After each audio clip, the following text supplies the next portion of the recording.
আসসালামু আলাইকুম। আশা করি সবাই ভালোই আছেন। আমিও আপনাদের দোয়ায় ভালোই আছি।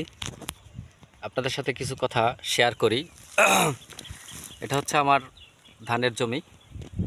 আপনাদেরকে মাঝখানে অনেকগুলো তথ্য আপনাদেরকে দেওয়া হয় নাই। বীজতলা উঠানো, আ চারা লাগানো, ধানের জমি তৈরি করা। না করার পিছনে কিছু কারণ ছিল। যাই হোক, তারপরেও আজকে আপনাদের সাথে কিছু কথা আমি শেয়ার করব। এর জন্য আসছি। ধানের জমিতে চাষাবাদের ক্ষেত্রে আরেকটা বিষয় বলি। সরিষার একটা ভিডিও আপনারা দেখেছিলেন। অলরেডি আমি সরিষা উঠাইছি। আ দুই এক দিনের মধ্যেই আমি সেই সরিষার তেল ভাঙাবো। আ সেটা আপনাদেরকে দেখাবো নে। তো এখন কথা হলো, যে কথাটা বলার জন্য আমি আসছি, যে চাষাবাদে মানুষের কেন এতটা অনীহা? কৃষকরা খুবই দুঃখ নিয়ে তারা কথা বলে যে চাষাবাদে লাভ নাই, পরিশ্রমী বৃথা যায়, এটা সেটা নানান ধরনের কথা বলে। তা এখন দেখলাম যে আসলে কথাগুলো যৌক্তিক এবং সত্য কথা। চাষাবাদে আসলে লাভ নাই। এর কারণ হলো খরচ অত্যন্ত বেশি। আপনারা সবাই হয়তো জানেন যে বর্তমানে আ চাষাবাদে যেই পরিমাণ খরচ, সেই পরিমাণ আ যে ফসল উৎপাদন হয় তাতে তাদের আ লাভ তো হয়ই না। অনেক কৃষক দেখা গেছে যে তাদের মূল চালানটাই উঠাইতে পারে না। তো চালান না উঠাইতে পারার কারণ কি? খরচ এত বেশি কেন? ছোট্ট একটা তথ্য আপনাদের সাথে শেয়ার করি। কয়েকদিন আগে সমকাল পত্রিকার একটা খবর, যে বাংলাদেশে এত ওষুধ উৎপাদন হয়, অথচ এখন পর্যন্ত বাংলাদেশে কীটনাশকটা আবিষ্কার করতে পারে না। এটা এখনও আমাদের বাইরে থেকে আমদানি করতে হয়।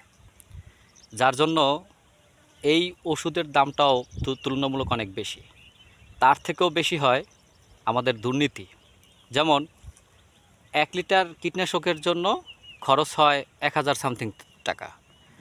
আর কৃষক সেই ১ লিটার কীটনাশক কৃষকের হাতে পৌঁছায় প্রায় ৩৪০০ টাকা। এটা আমার তথ্য না, সমকালের তথ্য। মাঝখানের টাকাগুলো কোথায় যায়? এত টাকা তো লাভ লাগে না। হ্যাঁ? তো প্রত্যেক কীটনাশকেই আপনার কৃষি খামার বাড়ি থেকে কৃষি সম্প্রসারণ অধিদপ্তর খামার বাড়ি থেকে ওদের ছাড়পত্র নিতে হয়। তো এই ছাড়পত্রের জন্য প্রত্যেক কীটনাশক কোম্পানির টেবিলে টেবিলে টাকা গুনতে হয়। আচ্ছা, একটা কথা সাধারণ জ্ঞানে বলেন, এই যে টাকাটা যে নিচ্ছে বা কোম্পানি যে দিচ্ছে, এটা কার পকেট থেকে যায়? মূলত কিন্তু কৃষকের পকেট থেকে যায়। তো তারপরও দেখা গেছে ভালো কোম্পানির জন্য টাকা দিতে হয়। যদি ওষুধ ২ নম্বর হয়, সেক্ষেত্রেও ওই টেবিলে টাকা দিতে হয়। এখন কথা হলো, এই কীটনাশক ফসলের জমিতে কাজ করুক বা না করুক, কৃষক খাইলে ঠিকই কাজ করে, অর্থাৎ তার মৃত্যু নিশ্চিত। তো এই ২ নম্বর ওষুধগুলো দেখা গেছে কৃষক টাকা দিয়ে ওষুধ কেনে, ঠিক আছে, কিন্তু জমিতে প্রয়োগ করে, জমিতে কাজ করে না।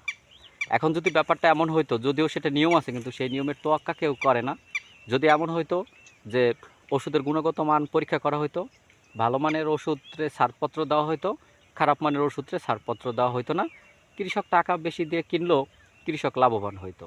এখন বাজারে ভালো মানের সাথে আপনার ২ নম্বর বা যা একটু খারাপ মানের, সেটাও কিন্তু কম না, অনেক বেশি। তো কৃষক না বুঝে না চিনে দেখা গেছে খারাপ ওষুধটাই অনেক সময় সে প্রয়োগ করে। ফলে কৃষক ক্ষতিগ্রস্ত হয়, তার টাকা অনেক বেশি খরচ হয়, সেই তুলনামূলক ফলন উৎপাদন হয় না। হ্যাঁ, এবং কীটনাশকটা যেই কারণে প্রয়োগ করছে সেটার কার্যকারিতা না হইলে সে তো ক্ষতিগ্রস্ত হবেই, ফলন তো কম হবেই। হ্যাঁ, যার জন্য কৃষক ক্ষতিগ্রস্ত হয়। এরকম অনেক ব্যাপার আছে। এখন এই তথ্যটা সমকালের তথ্য। একটা জিনিস চিন্তা করেন, বিষয়টা কতটা হৃদয় বিদারক। আমার কাছাকাছি যদি কোনো কৃষক থাকতো, আমি যদি তার সাথে যদি পাশে নিয়ে যদি একটা ছবি তুলতে পারতাম বা তারে যদি একটু দেখাইতে পারতাম, তাহলেও হয়তো কি আপনাদের মন গলতো কিনা জানি না আমি, বা আপনাদের মনে কি দয়া মায়া বা ভালোবাসা আসতো কিনা জানি না আমি, বা দেশের প্রতি ভালোবাসা বা মানুষের প্রতি ভালোবাসা দেশের প্রতি আনুগত্য এটা আসতো কি না জানি না আমি, হ্যাঁ, কিন্তু তারপরেও আমরা এভাবে প্রত্যেকটা খাতেই একের পর এক আমরা ক্ষতিগ্রস্ত হচ্ছি। এই যে দেখেন আমাদের দেশের পেঁয়াজ পেঁয়াজ রসুন আলু, হ্যাঁ, এগুলার সিংহভাগ পূরণ করে কিন্তু উত্তরবঙ্গের চাষিরা। তো সেইখানকার খবরগুলো দেখেন যে এই আলু চাষিরা যখন আলুর বীজ কিনছে, অনেক টাকা খরচ করে আলুর বীজ কেনা লাগছে, সার ওষুধ কীটনাশক, শ্রমিক খরচ, জমি চাষ, এর জন্য তাদের লক্ষ লক্ষ টাকা খরচ হয়েছে। যেই পরিমাণ খরচ হয়েছে এখন কিন্তু সেই পরিমাণ তারা দাম পাচ্ছে না, হ্যাঁ, তারা ক্ষতিগ্রস্ত হচ্ছে। এই পেঁয়াজ চাষিরা, তারা মুড়ি কাটা পেঁয়াজ, তাদের যে খরচ যে পরিমাণ হয়েছে, হ্যাঁ, সেই তুলনামূলক দাম তারা পাচ্ছে না। তা এখন এভাবে যদি আমাদের দেশের প্রত্যেকটা কৃষকের ক্ষেত্রটা যদি চলতে থাকে, তাহলে আমাদের দেশ ডেভেলপ হবে কীভাবে? আর দুর্নীতি তো আছে, দুর্নীতিতে তো কোনোভাবেই ট্যাকেল দিতে পারতেছে না। যা আমার কাছে সবচেয়ে বেশি খারাপ লাগে, আপনারা অনেকেই জানেন যে আমি ব্যক্তিগতভাবে আওয়ামী লীগ পছন্দ করি। তার মানে এই না যে তাদের দুর্নীতিটাকেও আমি পছন্দ করি, হ্যাঁ। এই যারা রাজনীতি করে এদের কোনো দরকারই নেই রাজনীতি করার। আমি আমি দেখি যে যারা রাজনীতি করে তারা তাদের স্বার্থের জন্য রাজনীতি করে, সেটা আওয়ামী লীগ হোক, বিএনপি হোক, অথবা যে দলেরই হোক, হ্যাঁ। সেটা আপনারা সবাই দেখেন যে এখন বর্তমানে যে আওয়ামী লীগ নাই, হ্যাঁ, এখন অন্যান্য দল সারা দেশে কীভাবে চাঁদাবাজি বলেন বা দখলদারিত্ব বলেন বা এটা সেটা সকল কিছুই কীভাবে তারা গ্রাস করে নিতেছে। তো এই সমস্ত লোকদের কারণে দিন শেষে কিন্তু ভুক্তভোগী কিন্তু আপনি আমি, ক্ষতিগ্রস্ত কিন্তু আপনি আমি। এগুলো নিয়ে অনেক কথা আছে, সে প্রসঙ্গে আমি যাইতে চাই না।